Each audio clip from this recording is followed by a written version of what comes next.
नमस्कार दोस्तों, editorial discussion में आपका स्वागत है। आज की डेट है 2 अगस्त 2022। 3 इश्यूज आज हम डिस्कस करेंगे।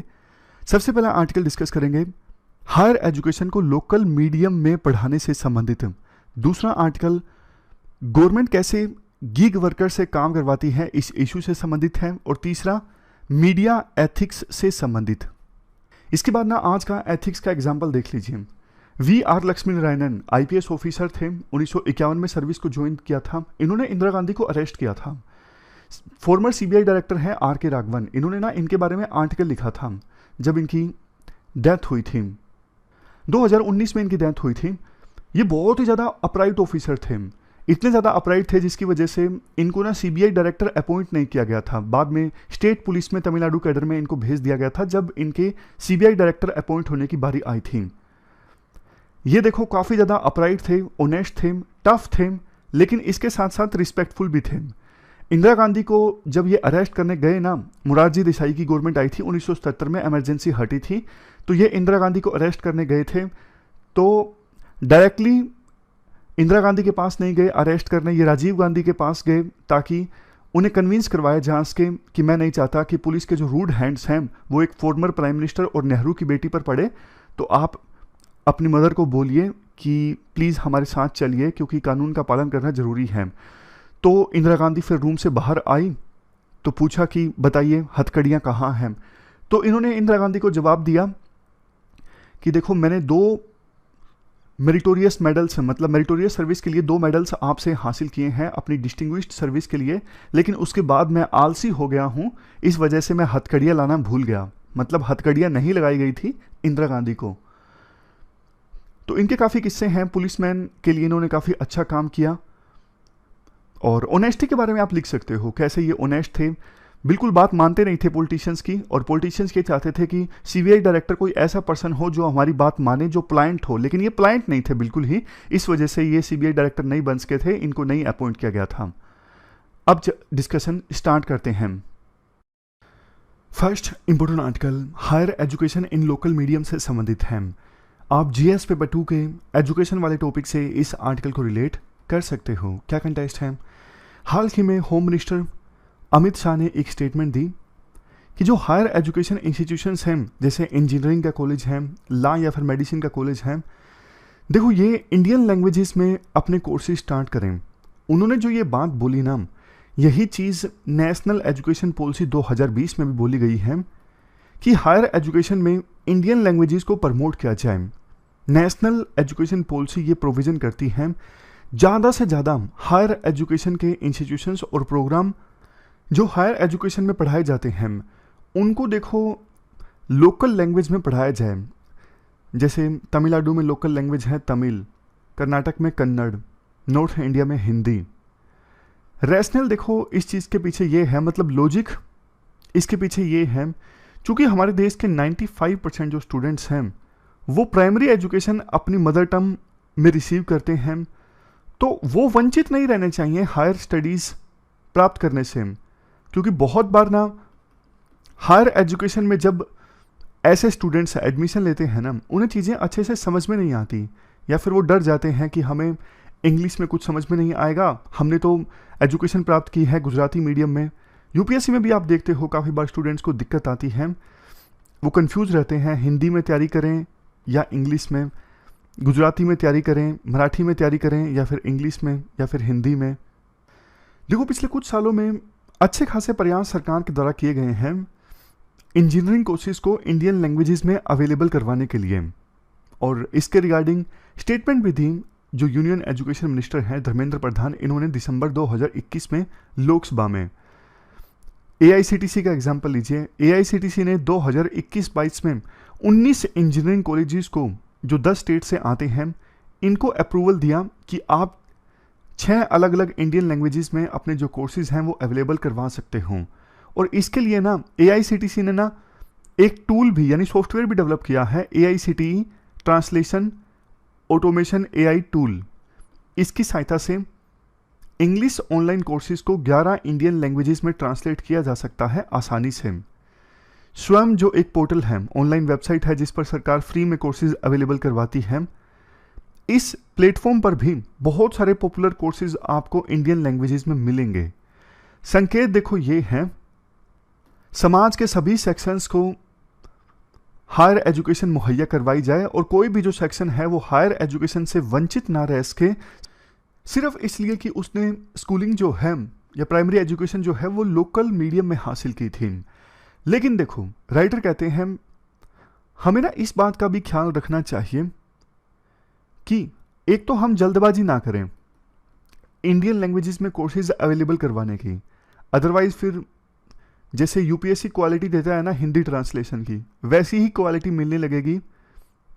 जो ट्रांसलेशन होगा इंग्लिश से लोकल लैंग्वेजेस में वो अच्छे से नहीं होगा और स्टूडेंट्स को बल्कि और भी ज़्यादा मुश्किल आएंगी। तो जल्दबाजी ना करे सरकार।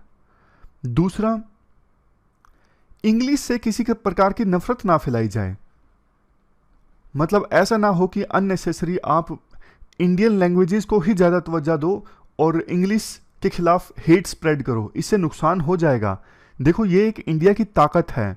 आज के समय में टीसीएस, इन्फोसिस जैसी कंपनीज को इतने सारे प्रोजेक्ट्स क्यों मिलते हैं यूके से, यूएस से? एक रीज़न ये भी है क्योंकि यहाँ पे जो लोग हैं ना, मतलब टीसीएस, इन्फोसिस में जो काम करते हैं वो आसानी से इंग्लिश बोल सकते हैं। तो इंग्लिश एक ताकत है, नफरत मत फैलाओ। हाँ, आप इंडियन लैंग्वेजेस को सपोर्ट करना चाहते हो, ये अच्छी चीज़ है, इसके फ़ायदे हैं जो अभी हम आगे डिस्कस भी करेंगे। तीसरी चीज़, कुछ स्टेट्स में देखो जहाँ से तमिलनाडु है, तमिलनाडु में आपको पता है तमिल लैंग्वेज एक बहुत इमोशनल इशू है। जब भी बात होती है ना कि हिंदी पूरे देश में ऑफिशियल लैंग्वेज बनाई जाएगी, सबसे पहले आवाज़ उठती है तमिलनाडु से। पहले एंटी हिंदी राइट्स भी वहाँ पे हो चुके हैं। लेकिन राइटर कहते हैं लैंग्वेज को ना तमिलनाडु में पॉलिटिकल टूल के तौर पे तो इस्तेमाल किया जाता है राजनीति करने के लिए, लेकिन वहाँ पे कुछ खास काम हुआ नहीं है कि जो हायर एजुकेशन के कोर्सेज हैं वो तमिल मीडियम में अवेलेबल करवाए जाएं। नहीं, सिर्फ राजनीति के लिए प्यार दिखता है तमिल लैंग्वेज के लिए, ऐसा राइटर बोलना चाहते हैं। एक और अब लॉ का इशू है। जुडिशरी देखो, जैसे हाई कोर्ट, सुप्रीम कोर्ट की प्रोसीडिंग है, ये इंग्लिश में चलती है, लोकल लैंग्वेज में चलती नहीं है। गुजरात में एक पत्रकार ने मांग की थी हाई कोर्ट से कि मैं गुजराती में अपने आर्गूमेंट्स दूंगा। मना कर दिया था हाई कोर्ट ने कि नहीं, बोलना है तो इंग्लिश में बोलो। हाई कोर्ट ने, जज ने बल्कि ये भी बोल दिया था मैं कन्नड़ में बोलूँगा फिर अगर आप गुजराती में बोलोगे तो जब तक देखो हायर जुडिशरी है वही नहीं मानेगी कि प्रोसीडिंग्स जो हैं वो इंग्लिश के बजाय लोकल लैंग्वेज में चले, तब तक फिर लॉ एजुकेशन को, यानी लॉ कॉलेजेस में एजुकेशन को लोकल लैंग्वेजेस में पढ़ाने का क्या फ़ायदा। इसके अलावा देखो इश्यूज और भी हैं। आप स्कूल में ना लोकल लैंग्वेजेस मीडियम की हालत देखिए कैसे हैं। मतलब वो स्कूल्स जहाँ पे लोकल लैंग्वेज में पढ़ाया जाता है उनका रिजल्ट्स काफ़ी ख़राब रहता है।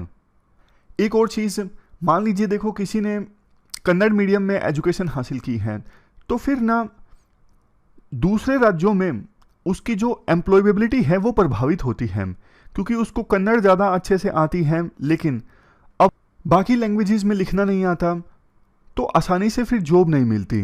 ये भी एक बड़ा इशू है। इस प्रकार से हमने आज के जो आर्टिकल के पॉइंट्स हैं ना वो तो डिस्कस किए। अब एक पुराना आर्टिकल रिवाइज करते हैं जिसमें काफ़ी अच्छे पॉइंट्स आपको मिलेंगे। देखो, एशियन नेशंस की बात करें, साउथ कोरिया में 70% जो यूनिवर्सिटीज़ हैं ना वो लोकल कोरियन लैंग्वेज में पढ़ाती हैं, और वो ऐसी यूनिवर्सिटीज़ हैं जो इंटरनेशनल लेवल पर बड़ा रोल प्ले करती हैं, मतलब टॉप यूनिवर्सिटीज़ में आती हैं, लेकिन रीजनल लैंग्वेज में पढ़ाया जाता है इन यूनिवर्सिटीज़ में।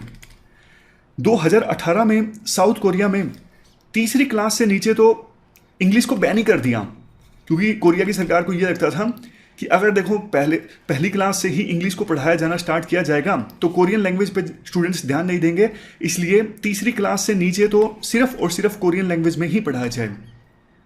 जापान में भी यही हाल है, जो ज़्यादातर यूनिवर्सिटीज़ हैं वो जैपनीज़ में पढ़ाती हैं। चाइना में भी यूनिवर्सिटीज़ मैंड्रिन लैंग्वेज में पढ़ाती हैं, और देखो यूरोप में भी यही हाल है। इवन फ्रांस में तो स्कूल्स में जो मीडियम ऑफ इंस्ट्रक्शन है यहाँ पर स्ट्रिक्ट फ्रेंच ओनली पॉलिसी है, मतलब आप इंग्लिश में नहीं इंस्ट्रक्शंस दे सकते स्कूल में, आपको फ्रेंच में ही पढ़ाना होगा। जर्मनी की बात करें, ज़्यादातर स्कूल्स में जर्मन लैंग्वेज में ही पढ़ाया जाता है, और 80% से ज़्यादा जो मास्टर प्रोग्राम्स हैं वो भी जर्मन में ही पढ़ाए जाते हैं। लास्ट में कनाडा की बात करें, कनाडा देखो वैसे आपको पता है इंग्लिश स्पीकिंग देश है, ज़्यादातर लोग यहाँ पे इंग्लिश बोलते हैं। लेकिन एक प्रोविंस है वहाँ पे क्यूबेक, क्यूबेक में फ्रेंच बोलने वाले लोगों की संख्या ज़्यादा है। तो यहाँ पे प्राइमरी और सेकेंडरी एजुकेशन में फ्रेंच लैंग्वेज में ही पढ़ाया जाता है। तो इन सब देशों के एग्जाम्पल्स की सहायता से हमने समझा कि मदर टंग लैंग्वेज की इंपॉर्टेंस कितनी ज़्यादा है। लेकिन हमारे देश में मदर टंग लैंग्वेज को इतनी ज़्यादा इंपॉर्टेंस नहीं दी जाती। तो इंडिया में कंसर्न्स ये सब हैं। देखो इंडिया में ज़्यादातर जो प्रोफेशनल कोर्सेज है ना, MBBS मान लीजिए, इंजीनियरिंग मान लीजिए, सब के सब इंग्लिश में ही पढ़ाए जाते हैं। साइंस, इंजीनियरिंग, मेडिसिन, लॉ, यहाँ पे नेटिव लैंग्वेज में एजुकेशन ऑलमोस्ट नॉन एग्जिस्टेंट है। मतलब रेयरली आपने देखा होगा कि कोई इंजीनियरिंग कॉलेज हिंदी में पढ़ाता हो या फिर मेडिकल कॉलेज हिंदी में पढ़ाता हो। वैसे देखो हमारे देश के एजुकेशन सिस्टम में बहुत सारे ऐसे कॉलेजेस हैं जिनकी इंटरनेशनल रेपुटेशन है। ये कॉलेज इंजीनियरिंग, मेडिसिन, लॉ के क्षेत्र के हैं, इवन ह्यूमैनिटीज़ के क्षेत्र में भी अच्छे कॉलेज हैं। लेकिन ये कॉलेजेस अपने लोगों को ही एजुकेशन से बाहर कर देते हैं, सिर्फ और सिर्फ इंग्लिश में पढ़ा के। बहुत से देखो ग्रामीण क्षेत्रों के बच्चे हैं जो वैसे टेक्निकल एक्सपर्टीज में काफ़ी अच्छे होते हैं, लेकिन उनकी इंग्लिश अच्छी नहीं होती। तो ऐसे लोग पिछड़ जाते हैं। बुक्स मिलती नहीं, आपने देखी बुक्स तेलुगु में, तमिल में या फिर हिंदी में नहीं, सारी जो टेक्निकल बुक्स हैं आपको इंग्लिश में मिलेंगी। इस वजह से देखो ना सिर्फ ग्रामीण इलाकों के बच्चे, ट्राइबल इलाकों के जो बच्चे हैं वो आगे नहीं बढ़ पाते, बल्कि हमारी जो कल्चर है, हमारी लैंग्वेज है वो भी तो पिछड़ जाती है ना। लोगों को लगने लगता है कि जो नेटिव लैंग्वेज है वो कोई काम की नहीं, इंग्लिश ही सब कुछ है। और देखो ना सिर्फ टेक्स्ट बुक्स बल्कि ऑनलाइन जो कंटेंट है वो भी आपको रीजनल लैंग्वेज में बहुत कम देखने को मिलेगा। सोच ऐसी है पेरेंट्स की कि इंग्लिश में बच्चा पढ़ेगा तो तभी आगे बढ़ पाएगा और रीजनल लैंग्वेज में बच्चा पढ़ेगा तो आगे नहीं बढ़ पाएगा। तो शुरुआत से ही जो पेरेंट्स हैं बच्चों को इंग्लिश मीडियम में पढ़वाने की कोशिश करते हैं। इवन मूवी भी बन चुकी है इंग्लिश मीडियम। तो ये सब हमने कंसर्न्स डिस्कस किए। अब देखो हम सिग्निफिकेंस डिस्कस करते हैं। अगर और भी ज़्यादा प्रोफेशनल कॉलेजेस रीजनल लैंग्वेज में कोर्स ऑफर करेंगे तो क्या फ़ायदा होगा इसका। हिंदी, मराठी, तमिल, तेलुगु, कन्नड़, गुजराती, मलयालम, बंगाली, आसमीज, पंजाबी, उड़िया, इन लैंग्वेजेस के जो स्टूडेंट्स हैं उनको देखो बहुत फ़ायदा होगा। वो आसानी से कंसेप्ट को समझ सकेंगे। कई बार तो कंसेप्ट इसलिए समझ में नहीं आता क्योंकि वो इंग्लिश में है।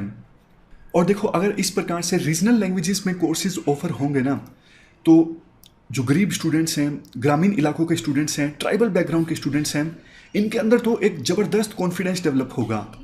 ऐसे स्टूडेंट्स जो इंग्लिश में डिफ़िकल्टी फेस करते हैं, देखो बहुत बार स्टूडेंट्स से बात होती है कि किसी कोचिंग इंस्टीट्यूट में एडमिशन लिया, थोड़े वो रूरल बैकग्राउंड से थे, टीचर फुल फ्लैश ज़बरदस्त इंग्लिश इस्तेमाल करते, सारा ऊपर से चला जाता। हर स्टूडेंट देखो एक जैसा नहीं होता।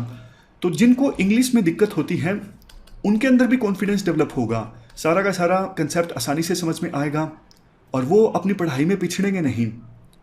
अब ऐसे स्टूडेंट्स जिन्होंने रीजनल लैंग्वेज में एजुकेशन हासिल की है वो लोकल प्रॉब्लम्स को ग्लोबल माइंडसेट के साथ टैकल कर सकेंगे। और देखो कई बार जैसे इंजीनियर्स हैं वो बड़े लेवल पे जाते हैं या फिर ग्रास रूट लेवल पे काम करते हैं। अब ग्रास रूट लेवल पे जब वर्कर्स होते हैं उनके साथ तो रीजनल लैंग्वेज में जब वो डील करेंगे तो ज़्यादा अच्छे से डील कर पाएंगे ना। मतलब टेक्निकल नॉलेज को रीजनल लैंग्वेज में बता पाएंगे तो वो ज़्यादा अच्छे से वर्कर से काम करवा पाएंगे। बहुत सारे एडवांटेजेस हैं अगर रीजनल लैंग्वेजेस में कोर्सेज को ऑफर किया जाता है। बट चैलेंजेस भी कम नहीं है। सबसे बड़ा चैलेंज तो यही है कि बोलने से सिर्फ सारी चीज़ें नहीं होंगी, बुक्स भी तो नहीं अवेलेबल है ना। जैसा हमने डिस्कस किया बुक्स अवेलेबल नहीं हैं, टेक्निकल जो बुक्स हैं वो सिर्फ इंग्लिश में मिलती हैं। दूसरा, डिजिटल इकोसिस्टम भी रीजनल लैंग्वेजेस के अनुकूल नहीं है। बहुत कम कंटेंट जो डिजिटल कंटेंट है वो रीजनल लैंग्वेजेस में मिलता है। नेक्स्ट देखो ऐसे स्टूडेंट्स जिन्होंने रीजनल लैंग्वेज में प्रोफेशनल कोर्स तो कर लिया लेकिन आगे जाके दिक्कत आ सकती है। बड़े लेवल पर जब जाएंगे तब तो इंग्लिश ज़्यादा इस्तेमाल होगी, बड़े दूसरी कंपनियों के अधिकारियों से डील करना पड़ेगा। हो सकता है कि MNC में जॉब लगे तब तो इंग्लिश का इस्तेमाल होगा ही, तो आगे जाके दिक्कत आ सकती है। ये भी एक चैलेंज है। नेक्स्ट बात करते हैं वे फॉरवर्ड की। तो होना क्या चाहिए, कैसे इन चैलेंजेस से निपटा जाए। सबसे पहले तो following the NEP road map, जो नेशनल एजुकेशन पॉलिसी है उसका रोड मैप फॉलो किया जाए। नेशनल एजुकेशन पॉलिसी कहती है कि धीरे धीरे हमें ये इंश्योर करना है कि रीजनल लैंग्वेजेस में भी कोर्सेज उपलब्ध हों। तो शुरुआत में तो देखो 5वीं क्लास तक एटलीस्ट यानी प्राइमरी एजुकेशन जो है वो स्टूडेंट की मदर टंग लैंग्वेज में प्रोवाइड की जाए, हमें ये व्यवस्था करनी होगी। आगे आगे हम इस क्लास के दायरे को इंक्रीज कर सकते हैं। शुरू में 5वीं, उसके बाद 8वीं, उसके बाद 10वीं, धीरे धीरे इंक्रीज कर सकते हैं। ये जो 14 इंजीनियरिंग कॉलेजेस रीजनल लैंग्वेज में कोर्स ऑफर करेंगे ना, ये बहुत अच्छी शुरुआत है इस पॉलिसी को इम्प्लीमेंट करने की दिशा में। और भी प्राइवेट यूनिवर्सिटीज को एक साथ आना चाहिए रीजनल लैंग्वेजेस में कोर्सेज को ऑफर करने के लिए। नेक्स्ट, हाई क्वालिटी जो टेक्स्ट बुक्स हैं उनको सरकार रीजनल लैंग्वेजेस में उपलब्ध करवाए, ये सबसे बड़ी बाधा है। नेक्स्ट, टेक्नोलॉजी का प्रॉपर यूज़ किया जाए ताकि आसानी से ट्रांसलेशन हो जाए इंग्लिश लैंग्वेज से नेटिव लैंग्वेज में। अभी देखो जैसे गूगल से भी आप ट्रांसलेट करते हो ना, बहुत सारी दिक्कतें आती हैं, उतना अच्छे से ट्रांसलेट नहीं हो पाता। नेक्स्ट, टेक लेड इनिशिएटिव्स की आवश्यकता है। जैसे देखो AICT और IIT मद्रास ये दोनों एक साथ आए।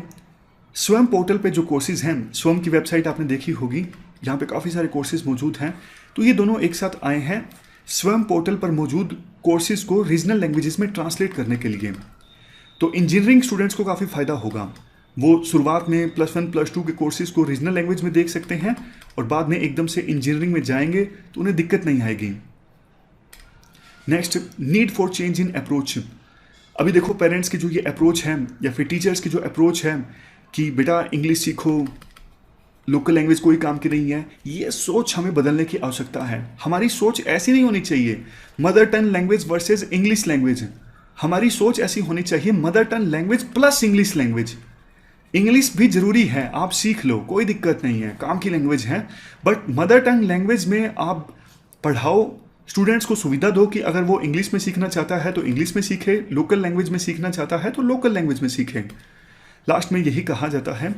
इसमें देखो सिटीजन्स के एफर्ट्स की भी आवश्यकता होगी। कैसे? देखो बहुत से लोग ऐसे हैं, आप नहीं, आपको तो मैं जानता हूँ, बहुत से लोग ऐसे हैं जिनको इंग्लिश नहीं आती, उनके बारे में विचार इन्फीरियर हो जाता है। अरे अरे इसको इंग्लिश भी नहीं आती, इसको इसका मीनिंग भी नहीं पता। ऐसे लोग मिलेंगे आपको, आपके अंदर तो देखो अलग ही तरह का मेच्योरिटी लेवल है। तो ऐसे सिटीजन्स के लिए ये पॉइंट है कि लोकल लैंग्वेजेस का आप सम्मान करना सीखो। कोई लोकल लैंग्वेज में अगर बोल रहा है, इट्स नॉट बैड। आप कभी भी देखना, ये जैपनीज, कोरियन या फिर चाइनीज, ये अपनी लोकल लैंग्वेज में बोलते हैं। इवन पुतिन भी रशियन में बोलते हैं। तो इसलिए इट्स नॉट बैड, आपको प्राउड होना चाहिए अपनी लैंग्वेजेस पे। वे फॉरवर्ड में आगे 2 पॉइंट्स और भी हैं। अच्छी फैकल्टीज भी चाहिए, सिर्फ टेक्स्ट बुक से नहीं, ऐसी फैकल्टीज जो रीजनल लैंग्वेज में पढ़ा सकें। और एक लास्ट में पॉइंट है स्मूथ ट्रांजिशन स्मूथ होना चाहिए ताकि बच्चों को किसी प्रकार की कोई दिक्कत ना आए। कंक्लूजन में लास्ट में कहा जा सकता है, देखो इंडिया में तो टैलेंट बहुत ही ज़्यादा है। अगर इस प्रकार से रीजनल लैंग्वेजेस में पढ़ाया जाएगा हायर एजुकेशन के कॉलेजेस में, तो बल्कि जो पिछड़े हुए स्टूडेंट्स हैं उनमें एक self esteem, self identity develop होगी और बच्चे जो हैं अपने कल्चर से भी जुड़े रहेंगे। अगर रीजनल लैंग्वेजेस में सीखेंगे, अपने फुल पोटेंशियल को अचीव कर पाएंगे। इसी दिशा में ये 14 इंजीनियरिंग कॉलेजेस का जो स्टेप है वो काफ़ी सराहनीय है। इसके बाद next article government on gig workers से संबंधित है।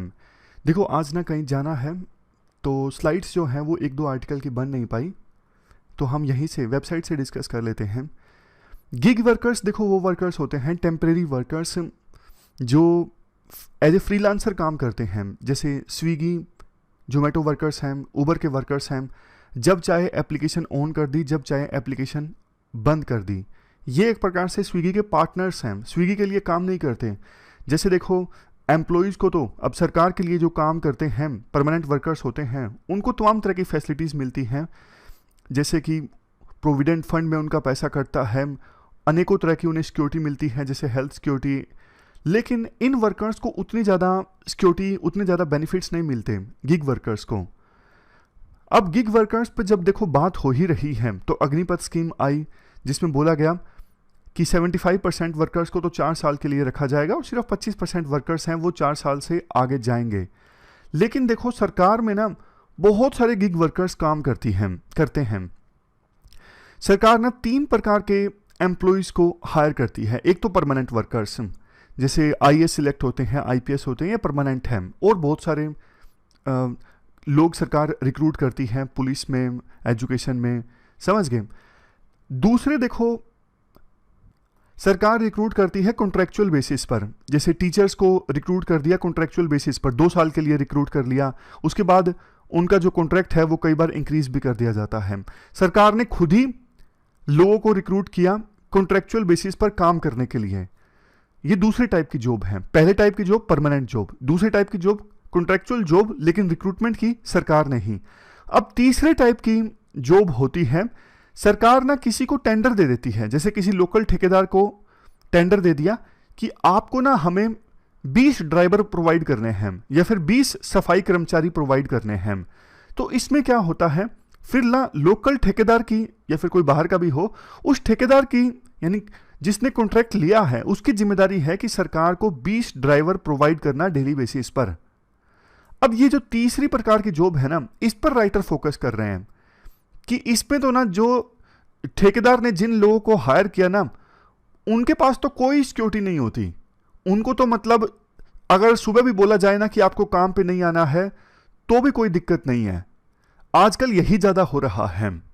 अब देखो ठेकेदार जिन लोगों को हायर करता है ना सरकार के लिए काम करने के लिए, सरकार को इससे क्या फ़ायदा होता है, एक तो पैसे कम देने पड़ते हैं, दूसरा रिक्रूटमेंट में खर्चा नहीं आता, तीसरा एम्प्लॉयज़ को जो वेरियस प्रकार की सिक्योरिटीज़ बेनिफिट्स प्रोवाइड करने पड़ते हैं, इवन लीव संबंधित, प्रोविडेंट फंड संबंधित, वो सारे बेनिफिट्स सरकार को प्रोवाइड नहीं करने पड़ते।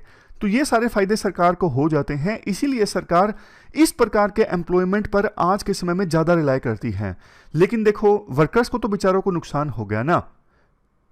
कहने के लिए वो सरकार के लिए काम कर रहे हैं, लेकिन बेनिफिट्स उन्हें कुछ भी नहीं मिले, इवन नोटिस पीरियड भी नहीं दिया जाता हटाने के लिए। आपको याद होगा एक ना कुछ दिनों पहले एक न्यूज़ वायरल हुई थी, मैं आपको दिखा भी देता हूँ।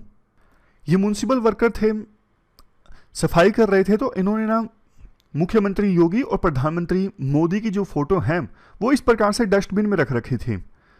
तो जैसे ही ये वीडियो वायरल हुई इनको तुरंत सस्पेंड कर दिया गया, मतलब तुरंत की तुरंत। बाद में जब लोगों ने विरोध रजिस्टर करवाया कि ये काम कैसे करेगा बंदा अगर ये फोटो डस्टबिन में नहीं रखेगा, तो फिर सरकार पर एकदम से प्रेशर बढ़ा और म्युनिसिपल अथॉरिटीज़ ने इस वर्कर को वापस लिया। समझ रहे हो, मतलब कोई जांच नहीं, कुछ भी नहीं, सीधा हटा दिया। जवाब मांग लिया बाद में कि जवाब देते रहो, अभी हमने आपको हटा दिया है। और बाद में फिर जब क्रिटिसिज्म हुआ तो फिर कॉन्ट्रैक्ट को फिर से रिन्यू कर लिया। तो ऐसी चीज़ें ज़्यादा होती हैं, वर्कर्स का ना शोषण ज़्यादा होता है जब कॉन्ट्रैक्चुअल बेसिस पर वर्कर्स काम करते हैं। और देखो राइटर तो ये कहना चाहते हैं बल्कि सरकार को भी दिक्कत होती है। सरकार कहते हैं कि जो ब्यूरोक्रेट्स हैं, ऑफिसर्स हैं सरकार में, वो इतने ज़्यादा इनकॉम्पिटेंट हैं कि ना हर चीज़ के लिए ना कॉन्ट्रैक्ट रिलीज करते रहते हैं, हर चीज़ के लिए। कई बार तो चीज़ें ये हो जाती हैं, किसी काम को करवाने के लिए ज़्यादा लोग हैं, करने के लिए कम लोग हैं, फिर उन्हें समझ में नहीं आता क्या करें। फिर वो एक और कॉन्ट्रैक्ट रिलीज करते हैं कंसल्टेंट का, कि कंसल्टेंट हायर करते हैं ताकि वो हमारे लिए काम कर ले। मतलब वो ठीक से ड्राफ्ट भी नहीं रिलीज करते हैं कि जिस पर्सन को हम हायर कर रहे हैं कॉन्ट्रैक्ट पे उसकी क्या ड्यूटीज होंगी। नहीं, टोटल इनकॉम्पिटेंसी, ऐसा राइटर का बोलना है। फिर राइटर ये कहते हैं सरकार को देखो ये दिक्कत होती है, कई बार ना फिर मिलते नहीं है ऐसे लोग। जैसे सरकार ने कॉन्ट्रैक्टर को तो टेंडर दे दिया 20 ड्राइवर मुहैया करवाने का, लेकिन मिले नहीं ड्राइवर, काम पे टाइम पे काम करने वाले लोग मिले नहीं। तो इसलिए अगर सरकार उनसे कॉन्ट्रैक्ट बेसिस पे काम करवाना ही चाहती है ना, तो खुद करवा लेना, बजाय इसके कि अलग से एक टेंडर रिलीज किया जाए। इसके लिए सरकार खुद रिक्रूट कर ले और उसके लिए कंडीशंस थोड़ी कम से कम रिस्पेक्टेबल रखे। परमानेंट जॉब जैसी आप नहीं रखना चाहते कोई बात नहीं, लेकिन रिस्पेक्टेबल कंडीशंस पर आप काम तो करवाइए ना। एग्जाम्पल दिया जाता है, Maharashtra state road transport corporation ने ना एक जॉइंट वेंचर स्टैब्लिश किया था महाराष्ट्र की औरंगाबाद सिटी बस सर्विस के साथ में, और लेकिन ना ये जॉइंट वेंचर सस्पेंड करना पड़ा क्योंकि ड्राइवर्स और कंडक्टर अवेलेबल ही नहीं हो उसके। तो इसलिए किसी प्राइवेट एजेंसी को सर्विस आउटसोर्स करने के बजाय एक डिसीजन ये लिया गया कि डायरेक्टली ड्राइवर्स को रिक्रूट किया जाएगा, कंडक्टर्स को रिक्रूट किया जाएगा एक्स सर्विसमैन से, और उन्हें एक फिक्स टर्म का कॉन्ट्रैक्ट दिया जाएगा जिसे पीरियोडिकली यानी समय समय पर रिन्यू किया जाएगा। इसके बाद राइटर बोलते हैं देखो, ये कॉन्ट्रेक्चुअल बेसिस पर काम करने की जो प्रथा है ना, ये समाप्त नहीं होने वाली है इतनी जल्दी, ये चलती रहेगी। इससे फायदा है सरकार को, लेकिन कम से कम ना सरकार आउटसोर्स ना करे इस काम को, मतलब किसी ठेकेदार को टेंडर मत दे, खुद करवाए, खुद हायर करे, खुद रिक्रूट करे और उनको फिक्स टर्म के लिए कॉन्ट्रैक्ट दे, अच्छे से टर्म्स उसमें दी गई हों और रिस्पेक्टेबल टर्म्स पे सरकार काम करवाए। इतना तो कर ही सकती है ना। अदरवाइज तो देखो, गिग वर्कर्स की मुसीबतों के बारे में हम बात करते हैं, वो क्या क्या चैलेंजेस फेस करते हैं, तो सरकार खुद गिग वर्कर्स से काम करवाती है। सरकार को तो एक एग्जाम्पल सेट करना चाहिए कि देखो हम जैसे काम करवा रहे हैं जिन टर्म्स पर, आप भी उन टर्म्स पर काम करवाइए। लेकिन सरकार खुद ही ऐसे काम करवा रही है। प्राइवेट कंपनीज तो और ज़्यादा मोटिवेट होंगे कि सरकार ऐसे काम करवा रही है वर्कर से, तो हमें भी करवाना चाहिए। तो ये पूरा आर्टिकल हमने डिस्कस किया एम्प्लॉयमेंट से संबंधित। इसके बाद नेक्स्ट आर्टिकल मीडिया एथिक्स से संबंधित है। ये देखो कंटेक्स्ट है, chief justice of India Ramana ने मीडिया से आह्वान किया कि वो ऑनेस्ट जर्नलिज्म को अपनाएं। उन्होंने ये आरोप भी लगाया मीडिया के ऊपर कि मीडिया कई बार कैरेक्टर असैसिनेशन कर देता है और कंगारू कोर्ट्स रन कर रहा है। मतलब कि इवन जब केस आता है ना सुनवाई के लिए, पहले ही मीडिया किसी को अपराधी करार दे देता है अपनी कवरेज में। आप इस आर्टिकल को ना जीएस पेपर 4 एथिक्स से रिलेट कर सकते हो। सबसे पहले बात करते हैं बेसिक इंट्रोडक्शन की। देखो, जैसा आपको पता है डेमोक्रेसी में मीडिया का रोल 4th पिलर की तरह होता है, लेकिन वो बात अलग है। कुछ एक्सपर्ट्स आज के समय में बोलते हैं मीडिया का काम 4th पिलर के बजाय 4th पिलर की तरह हो रहा है। ऑलरेडी जो 3 पिलर्स हैं उनको कमजोर करने का काम मीडिया कर रही है। इंडिया में तो मीडिया इतना नीचे गिर चुकी है, इतने नीचे गिर चुकी है कि शायद और नीचे गिरेगी तो तेल मिल जाएगा, ऑयल तक पहुंच जाएगी।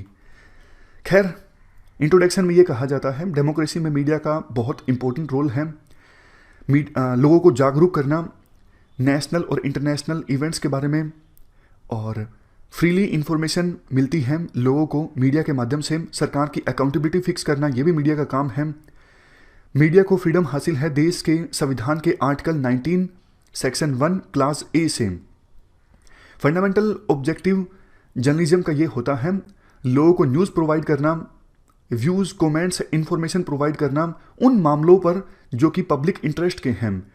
मीडिया का ये भी काम बनता है कि वो एक्यूरेटली काम करे, गलत इंफॉर्मेशन ना दे, बिना बायस्ड होकर काम करें और डिसेंट लैंग्वेज इस्तेमाल करें लोगों को न्यूज़ प्रोवाइड करते वक्त। अगर देखो यूपीएससी क्वेश्चन पूछ लेती है what are the duties of media, तो आप ये सब पॉइंट्स लिख सकते हो।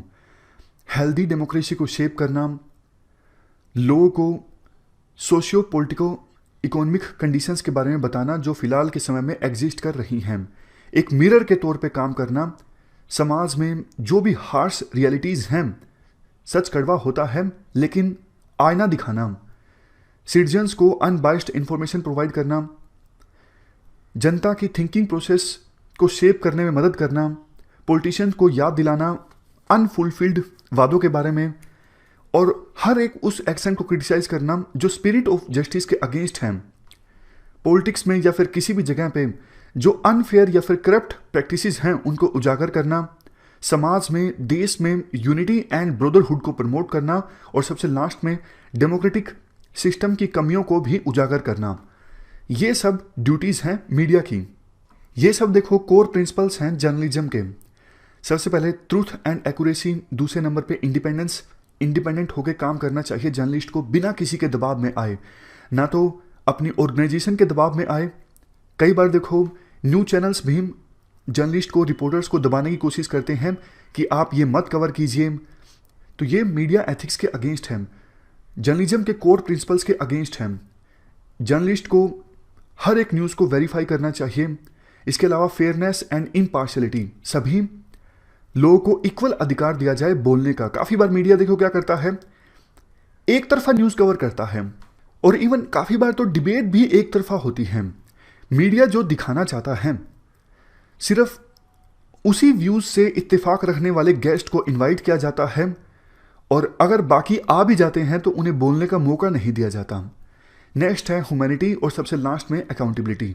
तो ये सब जर्नलिज्म के कोर प्रिंसिपल्स हैं। अगर यूपीएससी पूछ लेती है कि जर्नलिज्म के कोर प्रिंसिपल्स क्या हैं, तो आप ये 5 याद रख लीजिए। ट्रूथ एंड एक्यूरेसी, जो न्यूज़ प्रेजेंट की जाती है वो फैक्ट्स के आधार पर होनी चाहिए, एविडेंस के आधार पर होनी चाहिए। दूसरे नंबर पे इंडिपेंडेंस, तीसरे नंबर पे फेयरनेस एंड इम्पार्शियलिटी, इसके बाद ह्यूमैनिटी और सबसे लास्ट में अकाउंटेबिलिटी। काफ़ी बार देखो यूपीएससी इश्यूज भी पूछ लेती है कि मीडिया इंडस्ट्री में कौन कौन से इश्यूज हैं जिनको एड्रेस करने की आवश्यकता है। तो इश्यूज आप बता सकते हो, जैसे पेड न्यूज़ का इशू है, पैसे लेके मीडिया न्यूज़ छाप देती है या फिर न्यूज़ दिखाती है। करैक्टर असैसिनेशन का इशू है, किसी पर्सन का करैक्टर पूरी तरह से असैसिनेट कर दिया जाता है, मीडिया ट्रायल चलता है।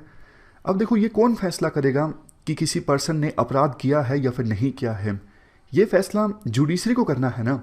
लेकिन मीडिया कभी कभी ऐसा करती है, किसी पर्सन के करैक्टर को इतना ज़्यादा असैसिनेट कर दिया जाता है, इवन जुडिशरी की जो ओपिनियन है वो भी इन्फ्लुएंस हो जाती है। इसके बाद फेक न्यूज़ का भी इशू है। और मीडिया आज के समय में देखो बहुत ज़्यादा डिवाइडेड है। कुछ न्यूज़ चैनल्स ऐसे हैं जो गवर्नमेंट के इशारों पर काम करते हैं, मतलब ऐसी न्यूज़ दिखाते हैं जो गवर्नमेंट को फेवर करती हैं। और कुछ मीडिया चैनल्स ऐसे हैं जो एक तरफा सरकार के अगेंस्ट बोलते हैं, कोई भी बात हो बिल्कुल ऐसे प्रेजेंट करते हैं जैसे सरकार तो कुछ सही कर ही नहीं रही है, सरकार सब कुछ गलत ही कर रही है। तो ऐसा नहीं होना चाहिए। बैलेंस्ड अप्रोच मीडिया आउटलेट्स को अपनाने की आवश्यकता है, क्योंकि देखो जैसा हमने शुरुआत में डिस्कस किया, सरकारें आती जाती रहती हैं, बट मीडिया का काम डेमोक्रेसी में बहुत ज़्यादा इम्पोर्टेंट है। इसके बाद एक जो इशू है वो है code of ethics and broadcasting standards laid down by NBA. NBA यानी नेशनल ब्रॉडकास्टर एसोसिएशन, इन्होंने कुछ गाइडलाइंस रखी हैं मीडिया चैनल्स के लिए, जैसे ensure impartiality and objectivity in reporting, ensure neutrality, ensure that when reporting on crime that crime and violence are not glorified. आपने नहीं देखा काफ़ी बार इवन दाऊद इब्राहिम जिसने इतने ज़्यादा अपराध किए हैं, बॉम्ब ब्लास्ट का आरोप है, ऐसे लोगों को भी मीडिया के द्वारा ग्लोरीफाई करके दिखाया जाता है। डोन गाड़ियों का काफिला साथ चलता है, मतलब क्या संदेश आप देना चाहते हो जनता को। इसके बाद कुछ और पॉइंट्स, महिलाओं के अगेंस्ट और बच्चों के अगेंस्ट अगर आप क्राइम और वायलेंस को रिपोर्ट कर रहे हो, सावधानी बरतिए, डिस्क्रिशन बरतिए। सेक्स और नग्नता को आप मत दिखाइए, प्राइवेसी इंश्योर कीजिए, नेशनल सिक्योरिटी को खतरे में मत डालिए। आपको याद होगा 2008 में जब मुंबई में हमला हुआ था, तो उसके बाद आतंकवादियों को जो लोग डायरेक्शंस दे रहे थे पाकिस्तान में बैठे, वो इंडिया के मीडिया चैनल्स को देख देख कर बता रहे थे कि आपके होटल के ऊपर अब एनएसजी आ गई है, ये सब चीज़ें। इवन आपको इतना भी याद होगा, शायद 2015 की ये बात है, पठानकोट पर जब अटैक हुआ था, पठानकोट एयरबेस में जब अटैक हुआ था, तो एनडीटीवी चैनल पर आरोप लगा था कि उस समय भी उन्होंने थोड़ी लाइव रिपोर्टिंग की थी और उनके खिलाफ बाद में कार्रवाई भी की गई थी। एक दिन के लिए न्यूज नहीं चलेगा एनडीटीवी, ऐसा कुछ सरकार ने निर्णय दिया था। उसके बाद काफ़ी क्रिटिसिज्म हुआ था, तो सरकार ने अपना निर्णय वापस ले लिया था। इसके बाद आप अंधविश्वास को नहीं प्रमोट करोगे। और सबसे लास्ट में स्टिंग ऑपरेशंस अगर आपको कंडक्ट करने हैं तो पूरी जिम्मेदारी से आप स्टिंग ऑपरेशंस को कंडक्ट करोगे। इस डिस्कशन में फिलहाल इतना ही है। Thank you very much for discussion.